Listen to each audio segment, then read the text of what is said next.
नमस्कार दोस्तों, कैसे हो आप सभी का एक बार फिर से मेरे YouTube चैनल पर स्वागत है। आज की वीडियो में हम बात करेंगे, कुछ बच्चों के क्वेश्चन आ रहे थे कि सीपीओ के मेंस के मॉक टेस्ट हैं वो कितने दिन में लगाए जाए और उनका एनालिसिस कैसे करना है। तो आज की वीडियो में इन्हीं चीज़ों के बारे में बात करेंगे। वीडियो स्टार्ट करने से पहले अगर आप चैनल पर नए हैं तो कृपया चैनल को लाइक, शेयर और सब्सक्राइब करें और टेलीग्राम चैनल का लिंक दे दिया है डिस्क्रिप्शन में, तो उस पर जाके ज्वाइन करें। आइए स्टार्ट करते हैं। तो दोस्तों, सबसे पहले हम बात करें कि हमें कितने दिन में सीपीओ का जो मेंस है इसका मॉक टेस्ट लगाना चाहिए। तो ऐसा तो कोई फिक्स टाइमलाइन होती नहीं है, लेकिन मेरे हिसाब से हर 4 से 5 दिन में आपको एक मॉक टेस्ट लगा लेना चाहिए। मॉक टेस्ट से आपकी कंटिन्यूटी बनी रहेगी और मॉक टेस्ट से आपको पता लगेगा कि आप में कुछ इंप्रूवमेंट आ रहा है नहीं आ रहा। ऐसा सच इंग्लिश में कोई इंप्रूवमेंट इतनी जल्दी नहीं आता है मैथ की तरह कि आपने कुछ टॉपिक करा और जैसे ही आप मॉक टेस्ट दोगे उसमें इंप्रूवमेंट दिखे, लेकिन ओवर द टाइम आप में एक इम्प्रूवमेंट आएगा। तो इसलिए अपनी कंटिन्यूटी जो है पढ़ाई की वो हमारी मॉक टेस्ट से बनी रहती है। जिस दिन मान लो हमारा ऐसा दिन हमारा पढ़ने का मन नहीं करता, क्योंकि डेली तो ऐसा होगा नहीं कि हमारा पढ़ने का मन करेगा, तो जिस दिन आपका पढ़ने का मन ना करे कोशिश करें उस दिन आप मॉक टेस्ट दें, क्योंकि 2 घंटे मॉक टेस्ट में और 15-20 मिनट उसके एनालिसिस में, तो इस तरह से आप ना चाहते हुए उस दिन भी 2.5 घंटे की पढ़ाई कर पाएंगे। तो इस चीज़ को मेंटेन करने में मॉक टेस्ट हमारी बहुत हेल्प करता है। अब बात करते हैं कि जो हमने मॉक टेस्ट लगाया, चाहे प्रीवियस ईयर लगाया, टेक्स्ट बुक का नया लगाया, उसका एनालिसिस कैसे करते हैं। जैसे ही हम मॉक टेस्ट लगाते हैं तो जब तक हम उसका एनालिसिस नहीं करते तो उस मॉक टेस्ट का कोई भी बेनिफिट नहीं होता, क्योंकि हमें पता ही नहीं लगता। मान लो हमने स्कोर देखा, अपनी परसेंटाइल देखी और मूव ऑन हो गए, तो हमें यही पता नहीं लगेगा कि हम इन पेपरों में क्या गलतियां कर रहे हैं जिसके ऊपर हमें सुधार करना है। तो इसलिए एनालिसिस बहुत ज़रूरी है। अब एनालिसिस का ऐसा तरीका बताता हूँ मैं जिसमें टाइम कम लगेगा, इंप्रूवमेंट आपकी ज़्यादा होगी। तो आपको ऐसे नहीं करना है कि आप सारे क्वेश्चन ले बैठो। मान लो जिसके 120 नंबर आ रहे हैं वो बेचारा तो 80 क्वेश्चनों के नोट्स बनाने में ही रह जाएगा, फिर उनको रिवाइज कब करेगा। तो इस तरह से कॉपियों के नोट्स का भंडार बनाने में कोई फ़ायदा नहीं है। सिंपल सा अपना एनालिसिस रखना है, जिस तरह से मैं बता रहा हूँ सिर्फ उन्हीं चीज़ों के आपको नोट्स बनाने हैं। सबसे पहले एनालिसिस का आपको 200 क्वेश्चन में ही देखना है कि आपके वॉइस और नरेशन ये सबसे 45 से 50 नंबर के आएंगे। सबसे आसान टॉपिक है, इसमें चाहे कोई कम भी नंबर आते हैं उस बच्चे के भी अच्छा स्कोर आता है। तो जहाँ तक आपके 5 से 10 मैक्सिमम से मैक्सिमम इस रेंज में गलत हुए होंगे उनको आप सुधार भी सकते हो। तो आपको टेक्स्ट बुक में जाना है। कुछ चीज़ें ऐसी गलतियाँ होंगी, जैसे मान लो हैज़ को चेंज करना था, आप जल्दबाजी में भूल गए। ऐसा बहुत बार होगा आपके साथ, क्योंकि चीज़ें जितनी आसान होगी उसमें हम गलतियाँ ज़्यादा करेंगे। हार्ड चीज़ होगी हमें पहली बार में तो वैसे ही नहीं आएगी, तो हम उसको काफ़ी अच्छे से करते हैं, तो ज़्यादातर चांसेस है कि गलतियाँ हमारी आसान चीज़ों में होगी। तो वॉइस और नरेशन के क्वेश्चन आपको सिली मिस्टेक तो सिर्फ नोट नहीं करनी, सिली मिस्टेक तो हाँ ठीक है अगली बार से ध्यान रखेंगे, लेकिन कुछ चीज़ें ऐसी आती हैं, कई क्वेश्चन थोड़े अलग से आते हैं। जैसे टेक्स्ट बुक के आप नए मॉक दोगे जो आपने पहले प्रीवियस ईयर में किए होंगे, तो उसको नोट कर लेना आप। वॉइस नरेशन में 4 से 5 क्वेश्चन होंगे जो आपको नोट करने लायक होंगे, तो उसको आप एक अलग से रफ कॉपी में नोट कर लेना। तो ये चीज़ तो थी नोट करने वाली। अब इसके बाद बात करते हैं और क्या चीज़ नोट करनी है। इसके बाद आपको देखना है वोकैब पोर्शन। वोकैब पोर्शन के जितने भी क्वेश्चन आए, स्पेलिंग को छोड़ देना, antonym, synonym, one word, idioms, इनमें से जो क्वेश्चन एक तो होता आपसे वैसे गलत हो गया, जैसे पहले में था, कुछ चीज़ें होती है भाई इन 2 ऑप्शन में कंफ्यूज था, हो गया, वो सिर्फ वहीं पर समझ लेनी है, वहीं पर टेक्स्ट बुक में मार्क कर लेनी है कि बाद में मैं रिवाइज कर लूँगा। लेकिन कुछ क्वेश्चन ऐसे होते हैं बिल्कुल आउट ऑफ द वे आएंगे, जैसे वन वर्ड और इडियम्स में जो आपने कभी पढ़े ही नहीं होंगे, तो उन चीज़ों को आप जहाँ से वो पढ़ते हो वहाँ पर साइड में नोट्स बना के लिख लेना।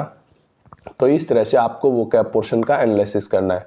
इन चीज़ों में ज़्यादा टाइम नहीं लगेगा। इंग्लिश का मॉक एनालिसिस करने में आपको आधा घंटा भी नहीं लगेगा, तो इससे आपका टाइम भी बचेगा और ये भी नहीं होगा कि आप सारे क्वेश्चन के नोट्स बना के रखोगे तो इतनी भारी कॉपी हो जाएगी, लास्ट टाइम में आप उसको रिवाइज भी नहीं कर पाओगे। पूरे 200 क्वेश्चन के इंग्लिश में 1 पेज का सिर्फ नोट्स बनाने हमें, हमारी क्या क्या कमी है, ताकि हम लास्ट में उसको एनालाइज भी कर पाएँ और रिवाइज भी कर पाएँ। अब उसके बाद तीसरा पोर्शन आता है एरर। एरर के क्वेश्चन होते हैं कुछ बच्चों के, जैसे कई बार कुछ ऐसा रूल आ जाता है बिल्कुल ही नया हो, आपने प्लिंथ टू पैरामाउंट वॉल्यूम 1 में भी नहीं पढ़ा हो और कॉमन सा नहीं लग रहा हो, तो उस एरर को नोट कर लेंगे कि इसमें ये रूल लगा है और हमें इसको आगे से इस तरीके से करना है। तो इंग्लिश में सिर्फ यही 3 चीज़ें हैं जिनके आपको नोट्स बनाने, मतलब एनालिसिस करके नोट्स बनाने। कोशिश करना जितने छोटे आप नोट्स बना सको। ऐसे नहीं है कि आप एक पेपर दिया और उसके 20 पेज में नोट्स बना रहे हो, तो वो कभी ना तो आप में इम्प्रूवमेंट लाएगा और ना आपकी टाइम की बचत कर पाएगा। तो इस तरह से आपको कोशिश करना है एक पेज के अंदर आपका इंग्लिश का पूरा 200 नंबर का मॉक हो, वो एनालिसिस हो जाएगा। तो ये तो बात करी मैंने 3 टॉपिक की जिनके हमें नोट्स बनाने हैं। अब बात करते हैं उन टॉपिक्स की जिनके हमें नोट्स नहीं बनाने लेकिन पेपर में उनको समझना है। अब एनालिसिस का जो हमारा सेकंड पार्ट है, इसमें वो टॉपिक आएंगे जिनके हमें कोई नोट्स बनाने की ज़रूरत नहीं है, जैसे कॉम्प्रीहेंशन, क्लोज टेस्ट, PQRS। जैसे कॉम्प्रीहेंशन में मैक्सिमम तो आपके सिली मिस्टेक से ही गलत होंगे, लेकिन कुछ क्वेश्चन इस टाइप के होते हैं जैसे what is the tone of passage. इस टाइप के जो क्वेश्चन होते हैं इनमें मैक्सिमम गलती होगी। उसको जैसे ही आप 8-10 बार प्रैक्टिस करोगे सीख जाओगे कि ये एडिटोरियल टाइप है या डिस्क्रिप्टिव टाइप है। बस इन्हीं चीज़ों में कॉम्प्रीहेंशन में मैक्सिमम गलती होंगी अगर आपकी रीडिंग स्किल ठीक है तो, वरना गलती नहीं होंगी। तो इसको सिर्फ वहीं पर आप देख लेना कि आपने उस क्वेश्चन में कहाँ क्या गलती की है, उसको वहीं पर सीख लेना और एज सच उसके नोट्स बनाने की ज़रूरत नहीं है।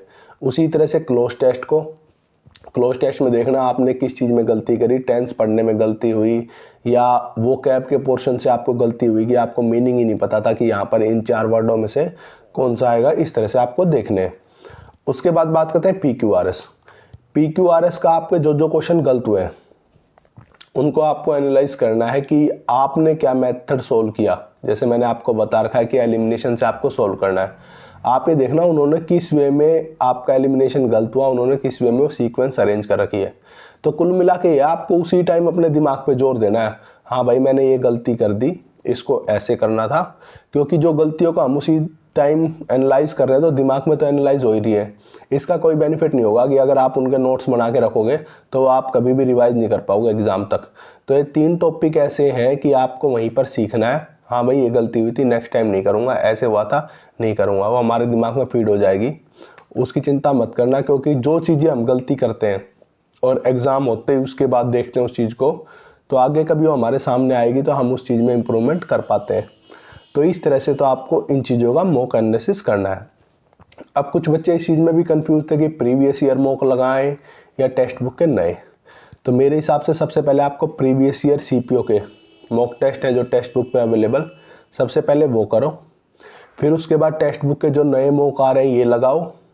उसके बाद आप जैसे CGL 2017 होता था वो ज़्यादा पुराना हो गया, अब लगाना चाहो किसी की प्रैक्टिस बहुत ज़्यादा है तो CGL 17 से पहले के जो इंग्लिश के मेंस के पेपर होते थे वो आप लगा सकते हो, लेकिन फिर वो कुछ ज़्यादा पुराना हो गया। तो इससे सलाह मैं यही दूंगा कि जो टेक्स्ट बुक के नए मॉक आते जा रहे हैं वो लगाते जाओ। फिर टाइम बचता तो जो प्रीवियस आपने एक बार कर चुका, मान लो आपने 8 पेपर करे, तो जो सबसे पहले करा होगा उसको काफ़ी टाइम हो चुका होगा, ऐसा भी नहीं कि आपने वो करा हुआ है। एक बार उसको दोबारा लगा के देख लेना कि आप में कितना और इम्प्रूवमेंट आ रहा है। तो भाई इंग्लिश एक लैंग्वेज है, आपको बार बार बताया एक दिन में इम्प्रूवमेंट नहीं होगा। वो एक भाई कह रहा था भाई आपने तो 120 वालों का मनोबल तोड़ दिया। तो भाई वो क्वेश्चन ही ऐसा था, वो 120 वाले ये सोच के चले कि मैं 180-90 आ जाएंगे तो लाख रुपए की शर्त लगा लेना, चाहे पहले भी लगा लेता था मैं शर्त, कोई दिक्कत नहीं है। 120 वाले के 190 नहीं आएंगे, ये बिल्कुल प्रैक्टिकल चीज़ है, इसमें कोई दो राय नहीं है। हाँ फेंकने में तो कुछ भी फेंक सकते हो, मैं ऐसे कर दूंगा ये हो जाएगा, लेकिन जब रियल एग्ज़ाम दोगे तो वो नहीं आते। तो अपनी तैयारी को रखो, और जिन बच्चों का अच्छा स्कोर आ रहा है उनको रखना है सिर्फ कंटिन्यूटी, क्योंकि लैंग्वेज में सच ऐसा नहीं है कि आप एकदम छोड़ दोगे तो आपके नंबर गिरेंगे या एकदम बढ़ेंगे। धीरे धीरे नंबर बढ़ते हैं इंग्लिश में और धीरे धीरे डाउन होते हैं। तो अपनी कंटिन्यूटी बनाए रखो, क्योंकि अब ज़्यादा टाइम नहीं है आपके पास। जैसे रिजल्ट आएगा फिर मेंस होगा तो एकदम से ही होंगी चीज़ें। तो इसलिए अपना स्कोर को अच्छे से रखो ताकि आप अपनी मनपसंद पोस्ट ले सको। तो दोस्तों आज की वीडियो में इतना ही। इसके बाद जल्दी मेडिकल से रिलेटेड मैं वीडियो लाऊंगा कि क्या क्या चीज़ें वहाँ चेक होती हैं और किस चीज़ों का आप पहले जुगाड़ करके रख सकते हो, ताकि थोड़ी बहुत जो हमारे अंदर कमियाँ हैं उसको हम सुधार के वहाँ मेडिकल हमारा पास हो जाए। तो दोस्तों धन्यवाद आज की वीडियो के लिए, और अगर आपको चैनल किसी भी वे में हेल्पफुल लगता है तो चैनल को लाइक, शेयर और सब्सक्राइब जरूर करें। धन्यवाद।